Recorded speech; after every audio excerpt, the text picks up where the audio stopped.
এই যে ছেলে চলে এসেছে, দরজাটা খুলে দিই। আর দেখো কেমন ঝলমলে রোদ্দুর উঠেছে। আর রাত্রিবেলা, এখন ইদানিং রাত্রিবেলা আমাদের এখানে বৃষ্টি পড়ছে, আর মোটামুটি সারাদিনই রোদ্দুরটা আছে। আজকে আর সকাল থেকে ব্লগটা শুরু করা হয়নি কাজের চাপে, আর এখন থেকে ব্লগটা শুরু করছি।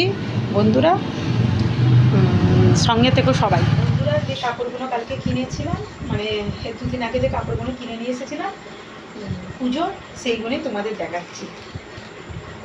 কটা কাপড় কিনেছি। এইটা হচ্ছে মায়ের শাড়ি, সিম্পল।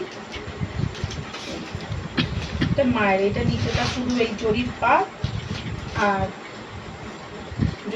আর পিঙ্ক কালারের একটা এমনি মানে ব্যাক ব্যাক করে ডিজাইনটা আছে। এরকম ব্লাউজ পিস আছে, ব্লাউজ পিস আমি তৈরি করে দেবো পরে। এটা হচ্ছে মায়ের। আর একটা এবার এই একটা শাড়ি, এই একটা শাড়ি। এইটা হচ্ছে আমার, এটা এই যে সামনের ইয়েলো যে পোর্শনটা আছে, এটা পুরোটাই আছে শাড়িটাতে, পুরোটাই শাড়িটাতে আছে। প্রথম থেকে শুরু, মানে এই নিচের যে এমব্রয়ডারির যে কাজটা আছে, এটা প্রথম থেকে একদম শেষ পর্যন্ত এই একই ডিজাইনটা একই আছে, মানে কোনো রকম কিচ্ছু নেই। এই যে পুরো কাপড়টাই একই রকম।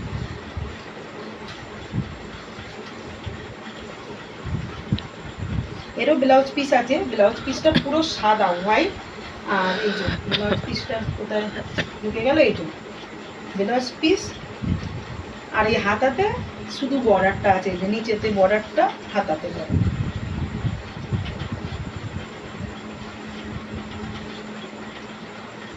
এইটা আমার শাড়ি। এই যে আর একটা শাড়ি আছে আমার, এই যে এইটা কিনেছি। এইরকম শাড়ি আমার নেই, এটাকে বলছে দোকানে বলছে কাতান বেনারসি। এই যে এইটারই পাড় বসানো অর্ধেক করতে করতে এটাকে ফেলে রেখে চলে এসেছিলাম কালকে। ব্লাউজটা এই পাড়টা বসাতে বসাতে ব্লাউজটা একটুখানি বাকি আছে, ভালো লাগছে না বলে পাড়টা বসাতে বসাতে রেখে দিয়ে চলে এসেছিলাম, ব্লাউজটা করতে বসে গেছিলাম। এইটারই এই ব্লাউজ পিসটা কালকে ব্লগ যে দেখিয়েছি ওতেই এরই ব্লাউজ পিসটা ছিল। এইটা মানে পুজোতে পরবো বলে এইটাকেই আগে তৈরি করলাম। এটা বলছে দোকানে কাতানে বেনারসি। আমার এইরকম শাড়ি মানে এই টাইপ শাড়ি নেই, ওই জন্যে এইটাকে দেখে মানে এতে পরা যে মডেলকে পরানো ছিল, এটা দেখে পছন্দ হলো বলে এইটা নিয়েছি। এটা প্রথম থেকে লাস্ট পর্যন্তই একই, প্রথম থেকে লাস্ট পর্যন্ত এইরকমই আছে। মডেলটাকে যেমন পরানো আছে, এত সুন্দর দেখতে লাগছে শোকেসের মধ্যে। এই হলো দুর্গাপুজোর শাড়ি। পুজো কাচার জিনিস কেনা হয়েছে, সেইগুলো আমি পরের ভিডিওতে দেখিয়ে দেবো। অল্প অল্প করে দেখাচ্ছি, কারণ বুঝতেই পারছেন তো, সেলাই মেশিনের কাজ করে সবই একা হাতে সামলাতে হয়, করার মতন কেউ নেই। এবার চলে যাই রাতের খাবার বানাতে, অনেক রাত্রি হয়ে গেছে। রাতে এবার রুটি করবো, চলো রাতের খাবার বানাতে চলে যাই। রুটি করতে চলে এসেছি বন্ধুরা। সেলাইটাকে একটুখানি থামিয়ে, কারণ সকালে বেশি সেরকম কিছু রান্না হয় না, এতই কাজের আজকে চাপ ছিল যে আজকে সবই ভাতে ভাত দিয়ে দিয়েছি। আলু সেদ্ধ, ডিম সেদ্ধ, ডাল সেদ্ধ আর ভাত। আজ রাত্রিবেলা একটু সেলাইটা হালকা হতে এই রুটি করতে এসেছি। রুটিটাকে করে নেব।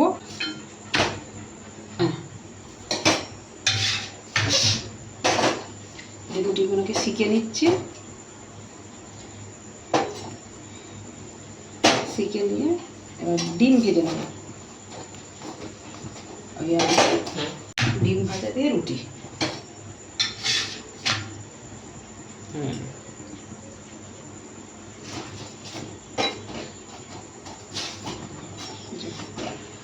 বেশি রুটি নয়, 6টা রুটি তো, 2 খোলাতে 6টা করে নেব। 4টে বেলা হয়ে গেছে, 4টে করে নিই। তাই দেখতে দেখতে আজ রাত্রি 10টা বেজে গেল, এখনো পর্যন্ত আমার রান্না হলো না।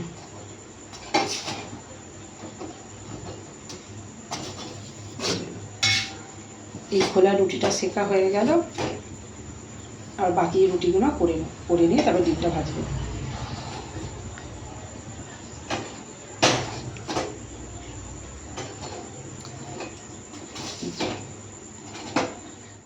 রুটিগুলো হয়ে গেছে সব, এবার ডিমটা ভেজে নেব।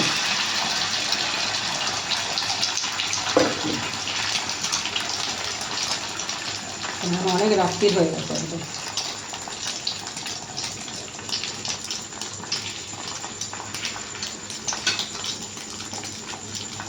ডিমটাকে ভেজে রাজাকে খেতে দিয়ে দেবো। হয়ে গেছে এই যে রুটি, রাত্রিবেলা খাবার রুটি, ডিম ভাজা, আর এই যে শসা পেঁয়াজের স্যালাড দিয়েছি, ওর উপরে একটু টমেটো সস দিতে বললো, দিলাম। বন্ধুরা, আজকে অনেক রাত্রি হয়ে গেছে, ব্লগটা এখানেই শেষ করছি। ভালো থেকো সবাই। ব্লগটা ভালো লাগলে একটা লাইক করে দিও।